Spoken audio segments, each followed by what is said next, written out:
이제 죽어야 되잖아요. 그러니까 어쩔 수 없이 그 자기 상관을 움직일 수 있는 정치적인 영향력을 가진 유대 지도자들에게, 유대 지도자들이 해가지고 자기들이 왔으니까 유대 지도자 가야바나 이 사람들이 가가지고 저 제사장님 사실은 이런 일이 생긴데 큰일 났습니다. 가야바나 이 사람들도 자기도 큰일 났거든. 그러니까 이제 결국은 무슨 말을 했냐면, 걱정하지 마라. 너는 그냥 너가 졸고 있는데 제 아들이 와서 훔쳐갔다고 해라. 그럼 우리가 너그 상전한테 잘 이야기해서 아무 일 없게 해줄 테니까, 알았지? 입 딱 다물고 있고 이 이야기 절대 하면 안 된다. 우리끼리. 그러고 이제 일을 꾸몄어요. 그걸 빌라도한테 가지고 사실은 말이지 해가지고 이제 두 개들은 살아나도록 해줬겠죠. 그런 한쪽에 이야기가 흐르고 있고, 또 성경은 그것까지 다 기록하면서 오늘 여기에 무슨 일이 있었는지를 다시 이야기합니다. 보리 무덤에서 굴려 옮긴 것을 보고 들어가니 주 예수의 시체가 보이지 아니하더라. 도대체 어떤 형태였는지는 설명하지 않습니다. 이를 인하여 근심할 때에 문득 찬란한 옷을 입은 두 사람이 곁에 섰는지라. 천사들이 나타났다는 거죠.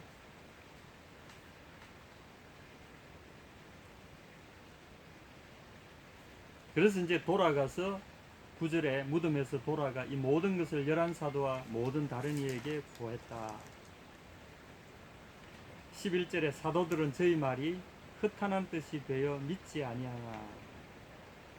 베드로는 일어나 무덤에 달려가 부풀려 들여다보니 세마포만 보이는지라 그 된 일을 기이 여기며 집으로 돌아갑니다. 요게 이제 부활의 현장에 있었던 이야기의 전부입니다. 첫째, 주 예수의 시체가 보이지 않았다.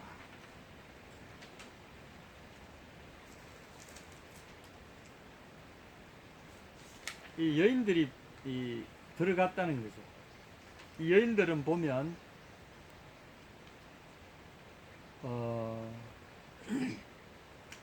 24장 10절에 보면 이 현장을 제일 먼저 목도했던 여인들의 숫자가 최소한 몇 명쯤 되어 보입니까?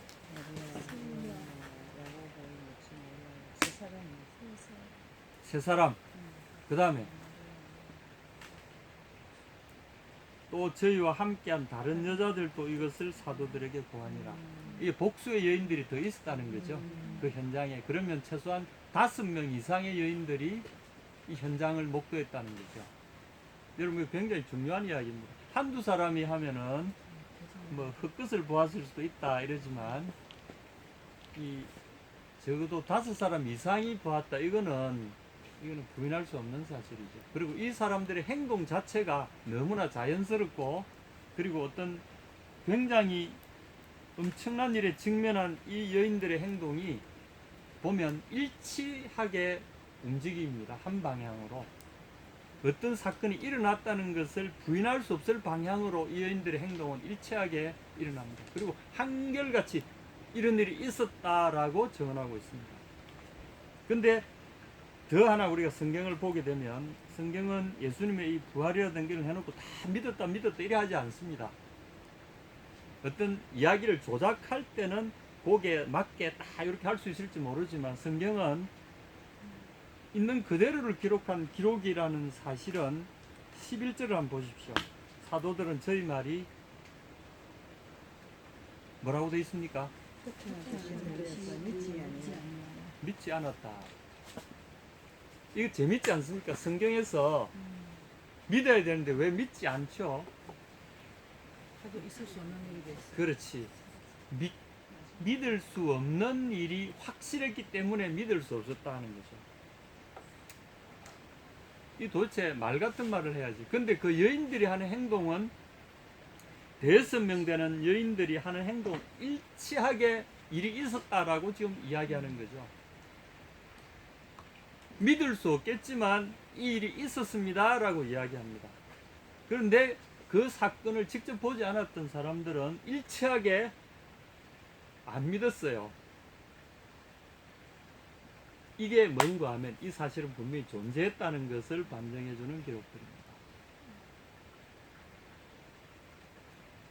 때로는 일이 있었다 이렇게 말하는 것이 더 설득력이 있습니까? 믿지 않았다. 이 주장과 반주장이 서로 맞부딪혀 일어나는 이것이 사실을 이야기하는 겁니다. 오늘 본문은 이 사실의 존재를 강력하게 증거하는 증거의 문장들입니다. 한쪽은 있었다고 주장하고 한쪽은 그것을 믿을 수 없다라고 부정했던 이것이 공존한다는 거죠. 이것은 어떤 사실을 기록할 때 굉장히 중요합니다. 이건 사실이라는 결론을 가져올 수밖에 없도록 합니다. 그런데 그 중에 한 사람이 베드로라는 예수님의 가장 가까운 이 사람, 예수님의 일생에 있어서 떼어놓을 수 없는 한 사람이 있다면 바로 이 사람입니다.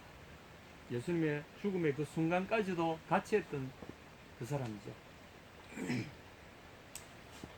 베드로는 다른 사도들은 믿지 않았지만 이 사람은 그래도 혹시 하고 사실을 확인하러 무덤에 달려갔습니다. 요한복음에 보면 이 사람과 함께 다른 한 사람이 더 같이 달려갔습니다. 그 사람은 요한복음을 기록한 이 베드로의 오랜 친구이자 예수님의 이종 사촌 동생에 해당되는 요한이라는 사람이 같이 갔습니다. 이 사람이 무덤에 달려가서 부풀려 들여다보니 이것도 사실은 우리에게 상당한 사실감을 주고 있습니다. 부풀린다 이 말은 무덤이 좁다는 것을 의미하죠. 무덤 입구가 사람이 뻣뻣하게 서서 들어갈 수 없는 아주 낮은 그런 것을 의미하는 거죠. 사실성을 이야기하는 겁니다.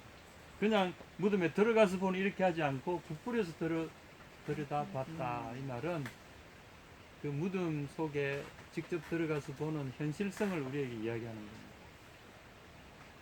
들여다보니 세마포만 보였다. 그 된 일을 기이 여기며 집으로 돌아갑니다. 자, 세마포만 보였다. 이거 굉장히 중요한 자료들입니다. 여러분 지금 수사관이 되듯이 한번 저와 같이 현장을 한번 조사해 보십시다. 예수님이 돌아가신 후에 23장 53절에 이 장사되어지는 과정을 한번 보시죠. 53절에 뭐라고 되어 있습니까? 세마포를 사고 아직 사람을 장사하는 일이 없는 예, 이 세마포가 있죠. 세마포. 이 세마포는 그냥 늘 다른 천이 아니고 우리 광목처럼 막 이런 게 아니라 붕대처럼 생긴 거예요. 쪽다란 붕대처럼 생긴 거예요. 그래서 이제 장사할 때 주로 이 세마포를 씁니다. 이거는 이제 붕대처럼 해서 이게 신도온이라고 하는 그리스 말로 신도온이라고 하는 아주 부드러운 우리로 말하면 린넨이라 그럽니까? 우리나라 아주 뭐 아마포 같은 거 있죠. 비단. 예, 비단은 아니고 모시고. 예, 모시 같은 아주 부드러운 이 천입니다. 그걸 여기도 쪽다랗게 이렇게 잘라가지고 긴 붕대로 만들어서 그걸로 이렇게 여러분 그거 보셨죠?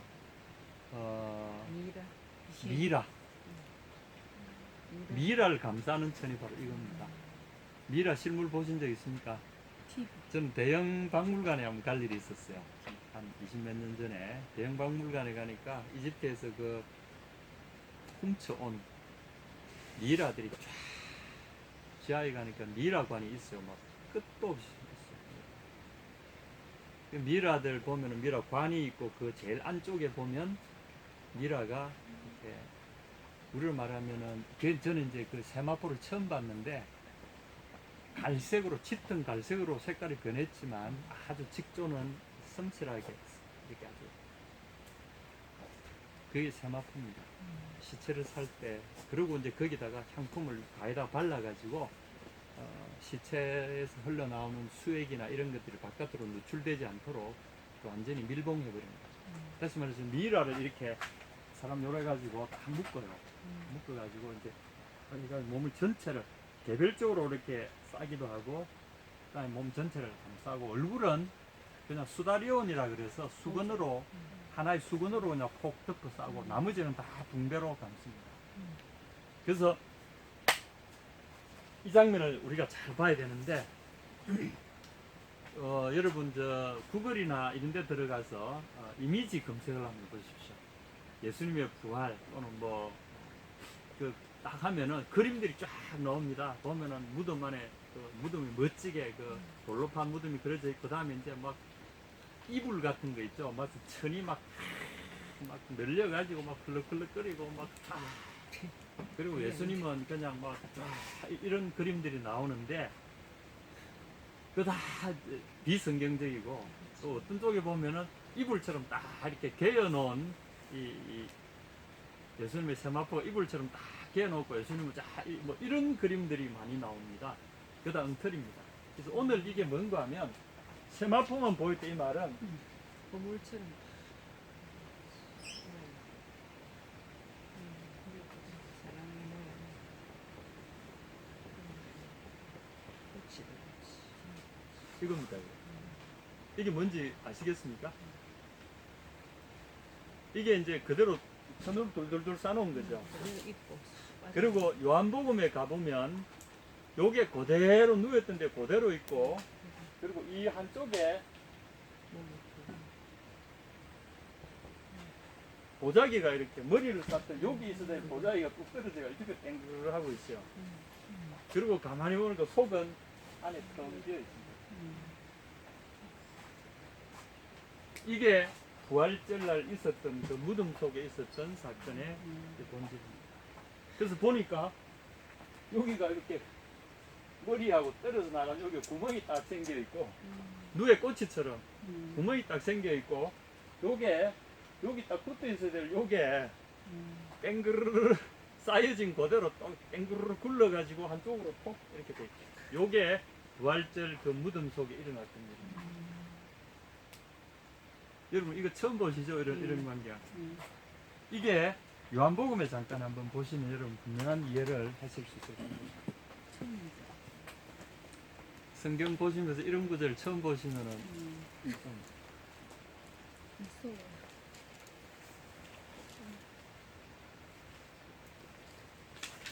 자, 20장 보겠습니다. 지금 이 24장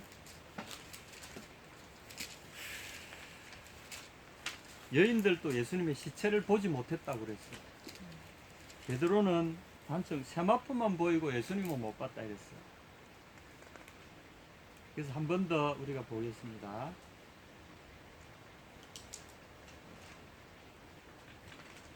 요한복음 20장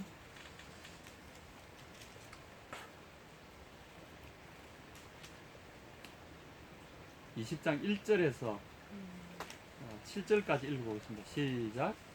안식 후 첫날 이른 아침 아직 어두운 때에 막달라 마리아의 무덤에 와서 돌이 무덤에 옮겨간 것을 보고 시몬 베드로와 예수의 사랑하시던 그 다른 제자에게 달려가서 말하되 사람이 주를 무덤에서 가져다가 어디 두었는지 우리가 알지 못하겠다 하니 베드로와 그의 다른 제자가 나가서 무덤으로 갈새 우리 같이 다른 줄 하더니 다른 제자가 베드로보다 더 빨리 달아나서 먼저 무덤에 이르러 구부려 봤으나 들어가지를 아니하였더니 시몬 베드로가 따라와서 무덤에 들어가 보니 세마포가 놓였고 또 머리를 샀던 수구는 세마포와 함께 놓이지 않고 딴 곳에 기꺼이 있더라. 예. 7절 한 번 더 읽어 주시겠습니까? 또 머리를 샀던 수구는 세마포와 함께 놓이지 않고 딴 곳에 기꺼이 있더라. 예. 이게 이제 번역이 정말 안 바뀌다가 요게 제대로 번역이 됐습니다. 이번에 옛날 번역 보면 또 머리를 쌌던 수건은 세마포와 함께 놓이지 않고 딴 곳에 객혀 있더라. 이 객혀 있더라 하니까 이불 접어 놓았더니 요렇게 이불 접은 것처럼 요렇게 해석을 했어요. 개가 있더라. 이거는 아니고 객혀 있다 이 말이 아니고 접혀져 있다 이 말도 아니고 쌓여 있던 그대로란 번역을 이렇게 이렇게 번역을 했어요. 그러니까 이게 이제 옛날 그 개역 한글 성경을 보면 다 이렇게 해석하는 거죠. 사람들이. 그리고 다른 영어 성경도 폴디드 뭐 여러 가지 착착 접쳐 있는 것처럼 그게 이제 오역이죠. 근데 엔테틸리그메논 이제 완료형인데 테틸리그 이게 쌓여진 채로 처음에 쌓여진 그대로 쌓여진 채로 딴 곳에 또르르 굴러가 있더라. 근데 왜 이렇게 굴러갔을까요? 왜 이렇게 이 몸체와 이렇게 목과 이게 목을 쌌던 부분과 몸을 쌌던 부분이 떨어져 있을까? 왜 이랬을까 그게? 첫째는 그 안에 들어있던 실체, 이 시신이 갑자기 뭔가 사라져 버렸다는 것을 증명하는 거죠. 이게 붙어 있으면 이 두 개가 이렇게 붙어 있으면 이 두 개를 동시에 쌌던 것들은 붙어 있어야 될 거 아닙니까? 근데 중간에 안에 들어있던 게 없어져 버리니까 연결고리가 없어진 거죠. 예수님의 목이 이 부분에 있었을 거 아닙니까? 목이 있었으니까 연결되어 있잖아요. 이 두 개를 이렇게 같이 맺지는 않았으니까 따로따로 해놓은 거니까. 그러니까 몸이 사라져 버리니까 이것도 저절로 이래 돼 버리는 거죠. 그렇지. 몸을 쌌던 부분, 머리를 쌌던 부분에 안에 실체가 없어져 버리고 이렇게 풀려버리고 또 하나가 있고 또 하나는 그때 마침 여기다가 뭐 진액을 발라가지고 잠깐 풀처럼 붙어 있을 수는 있지만 지진이 일어났지 않습니까? 예수님이 부활하시던 그 순간에 지진이 일어났단 말이에요. 그리고 무덤이 터질 정도로 바위들이 갈라질 정도로 큰 지진들이 일어났는데 흔들리면서 이미 예수님의 시신이 없어지고 난 이후에 이것이 분리된 그 원인이죠. 첫 번째 원인은 예수님이 시신이 사라져 버렸기 때문에 연결고리가 빠져가지고 두 개가 떨어져 나갔다는 거죠. 그럼 예수님의 부활은 어떤 식으로 일어났다는 겁니까? 갑자기 첫째, 풀어 헤치지는 않았다는 것이 분명하죠. 아무도 손을 댄 흔적이 없죠. 그런데 예수님이 쏙 사라져 버린 겁니다. 시신이 사라져 버린 겁니다. 이게 훔쳐갈 수 있습니까? 하늘날 올라가고. 그래서 예수님이 제자들이 와가지고 예수님의 시신을 훔쳐갔다. 이게 거짓말입니다. 왜냐하면 손댄 흔적이 없는데 훔쳐가려면 이 전체를 들고 가든지 아니면 이걸 갈라가지고 빼내가든지 해야 되는데 손댄 흔적이 없단 말이에요. 그리고 이 요한복음의 기록이 우리에게 굉장히 중요합니다. 쌓여졌던 그대로란 말은 아무도 손대지 않았다는 거죠. 그래서 우리가 알 수 있는 유일한, 여기서 해석할 수 있는 유일한 부활의 방식은 뭐냐 하면 연기처럼 사라져 버렸다. 예수님의 시신이 갑자기 연기처럼 사라져 버렸다. 자, 여기서 이제 부활의, 예수님의 부활체에 대한 아주 놀라운 설명들이 여기서부터 시작이 됩니다. 어떤 몸으로 부활하셨는가? 그 뒤에 나오는 부활의 이야기들을 들어보면 제자들이 무서워가지고 자기들이 모이는 그 방에, 다락방에 뭐 120명이 모여가 열심으로 기도하던 그 마가의 다락방 뭐 거기 가가지고 문 딱 틀어막고 저들끼리 오돌오돌 떨면서 저들 잡혀갈까봐. 예수님이 자기들을 보호해주고 계시다가 그분이 잡혀 돌아가시니까 숨어가지고 밖에 무슨 일이 하고 이제, 근데 갑자기 그들 속에 예수님이 쑥 들어오셨어요. 문을 연 적도 없는데 갑자기 그들 속에 예수님이 쑥 나타나셨어요. 그러시면서 처음에 뭐라고 인사하셨습니까? 카이레테, 기뻐해라 얘들아. 이걸 이제 번역은 그냥 안녕하냐 이렇게 번역들 합니다만은 유대 사람들은 인사법이 기뻐하라, 이게 인사법입니다. 우리는 아침 잡수셨습니까? 이게 우리 한국 사람들 인사법인데 그 사람들은 기뻐하세요. 카이레테, 너희는 기뻐해라. 이게 인사법입니다. 물론 이제 히브리 사람들 샬롬 이런 말도 쓰는데 이 그리스 말로 번역해 놓은 샬롬을 여기서는 카이레테, 기뻐하라, 명령형식의 인사말입니다. 예수님도 이 명령형 인사말을 쓰 카이레테, 기뻐해라. 어떤 때는 이걸 기뻐하라고 이렇게 번역하는 데도 있지만 이 인사말은 독특합니다. 카이레테, 기뻐하라 라고 제자들에게 인사말을 겁니다. 저들이 이게 귀신인가? 뭐 갑자기 예수님이 시공간을 초월해서 문을 닫아놨단 말은 공간적으로 막혀있다는 거죠. 근데 쑥 들어오셨어요. 공간의 제약을 전혀 안 받는, 그러고 나서 손을 보니까 예수님이 십자가에 못 박히셨던 그 예수님 그 몸을 그대로 보이셨다는 거죠. 그날 우리가 잘 알죠. 도마는 그 자리에 없었다 이랬잖아요. 그죠? 그러고 나서 이제 도마가 나중에 만나서 야, 예수님 부활하셨다 이러니까 도마가 무슨 소리 하는 거야? 내가 내 눈으로 직접 보고 내 손가락으로 그 못자국에 넣어보기 전에는 절대 믿을 수 없어. 그러면서 일주일 뒤에 그들이 모였는데 예수님이 또 오셨어요. 그리고 도마에게 자, 도마야 봐라. 넣어봐라. 네 눈으로 직접 보고 네 손을 이려내서 내 여기다가 넣어봐라. 내 창자국과 내 손에 못자국에 손가락 넣어봐라. 도마가 그 자리에서 엎어졌어요. 나의 주시오, 나의 하나님이시오.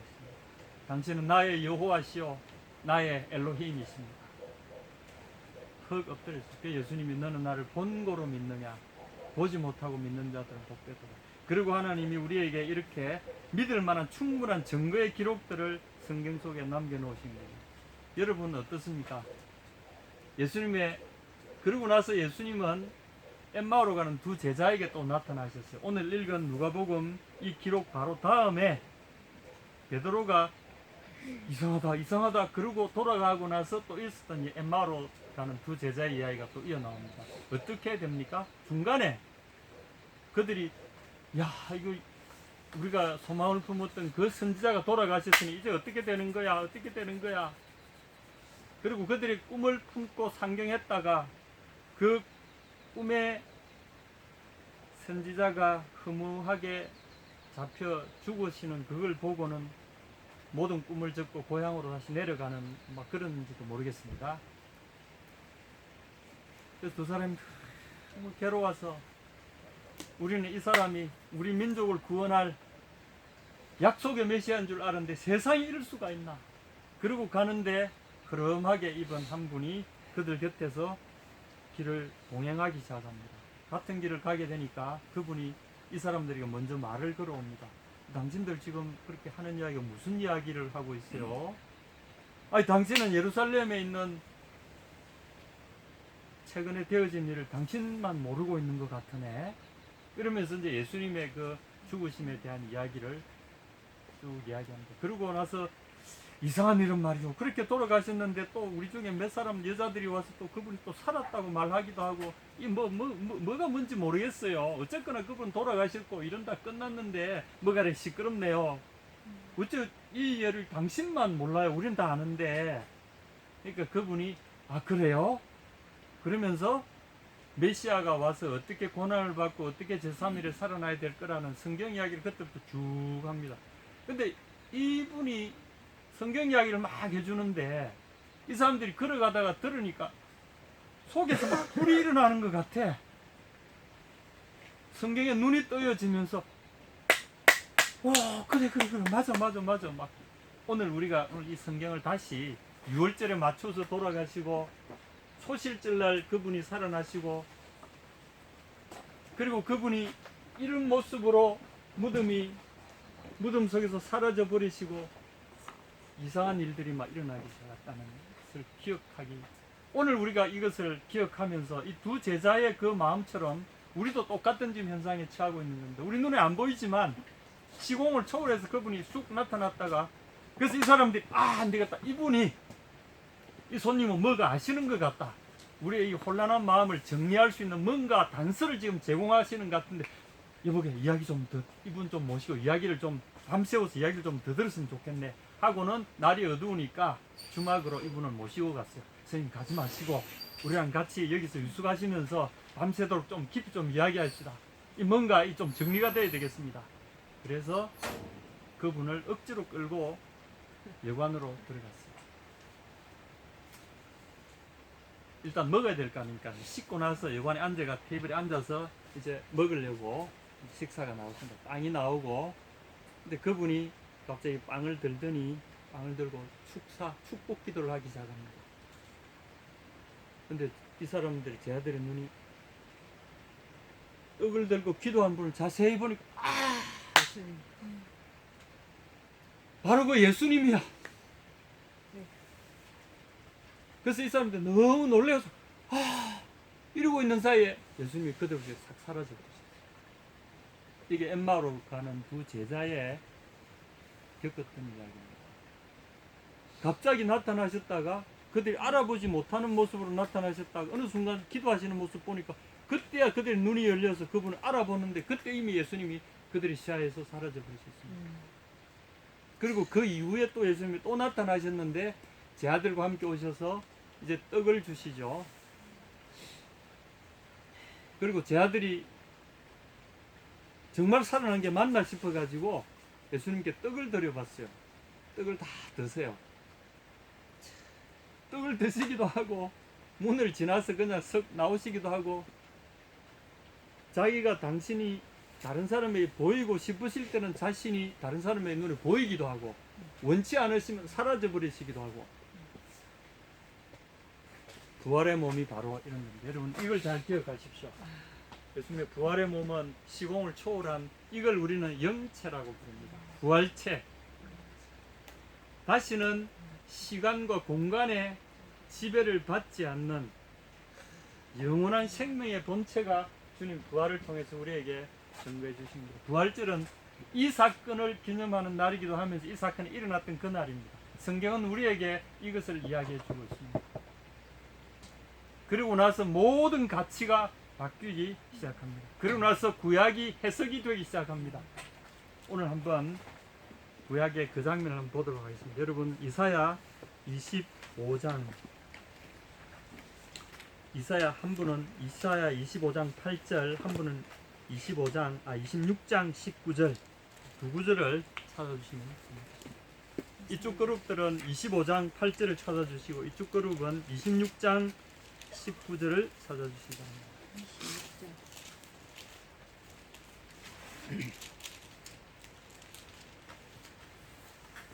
물론 이 부활은 하나님께서 예수님의 그 억울한 심판이죠. 25장 몇 절 하나? 25장 8절. 이쪽은 26장 19절.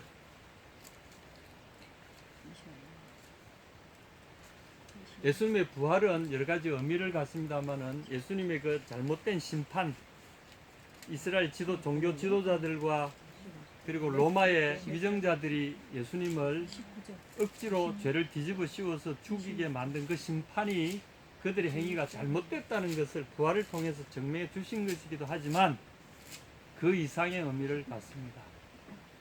예수님의 이 부활은 모든 성경 기록의 해답이기도 합니다.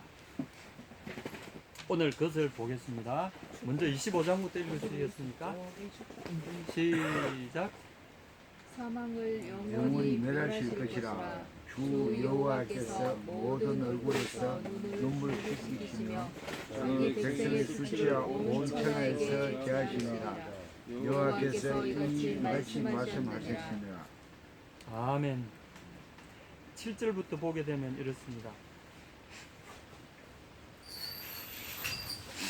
6절부터 보면 만군의 여호와께서 이 산에서 만민을 위하여 기름진 것과 오래 저장하였던 포도주로 연회를 베푸시리니 곧 골수가 가득한 기름진 것과 오래 저장하였던 맑은 포도주로 하실 것이며 또 이 산에서 모든 민족의 그 가리워진 면박과 열방의 그 덮인 휘장을 제하시며 사망을 영원히 멸하실 것이라.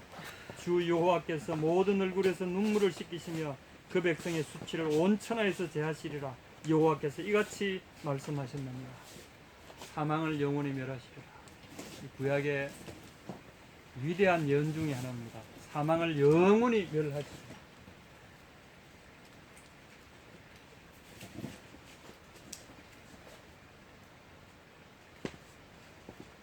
모든 인류의 꿈 중의 꿈이 바로 이것입니다. 우리에게 다시는 죽음이 없고 죽음이 가져오는 이런 모든 고통과 이별과 허무의 결박에서 인류를 영원하게 하고 우리의 존재를 영원하게 하는 그 궁극의 소망, 사망을 영원히 멸하시겠다고 하는 이 궁극의 소망의 약속이 바로 여기에 있습니다.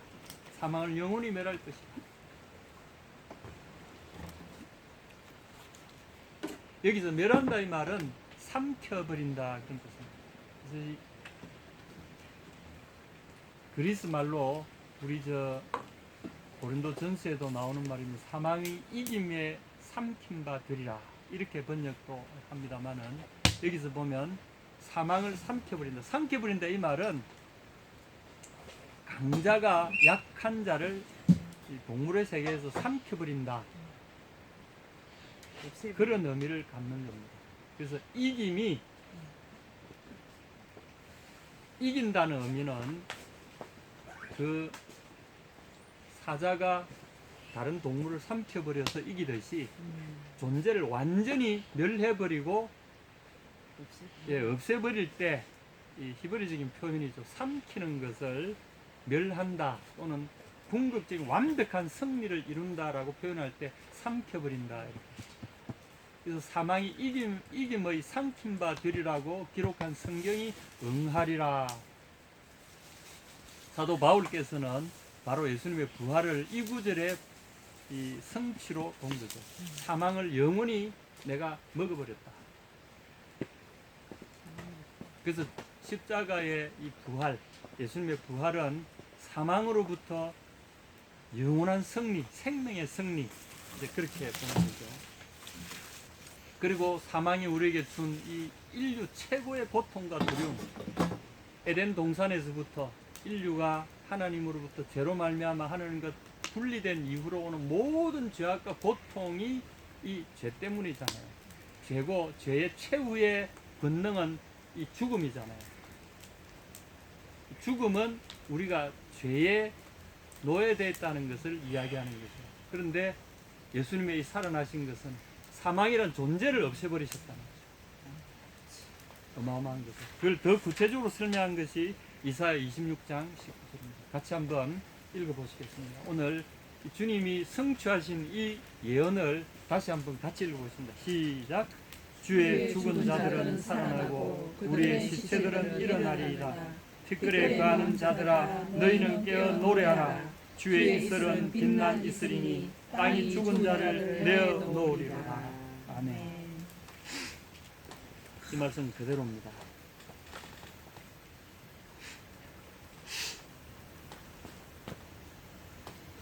여기 보면은 주의 이슬은 빛난 이슬이라 그랬는데 이 번역도 조금 아쉽습니다. 이건 정확하게 말하면 빛의 이슬들 이런 뜻입니다.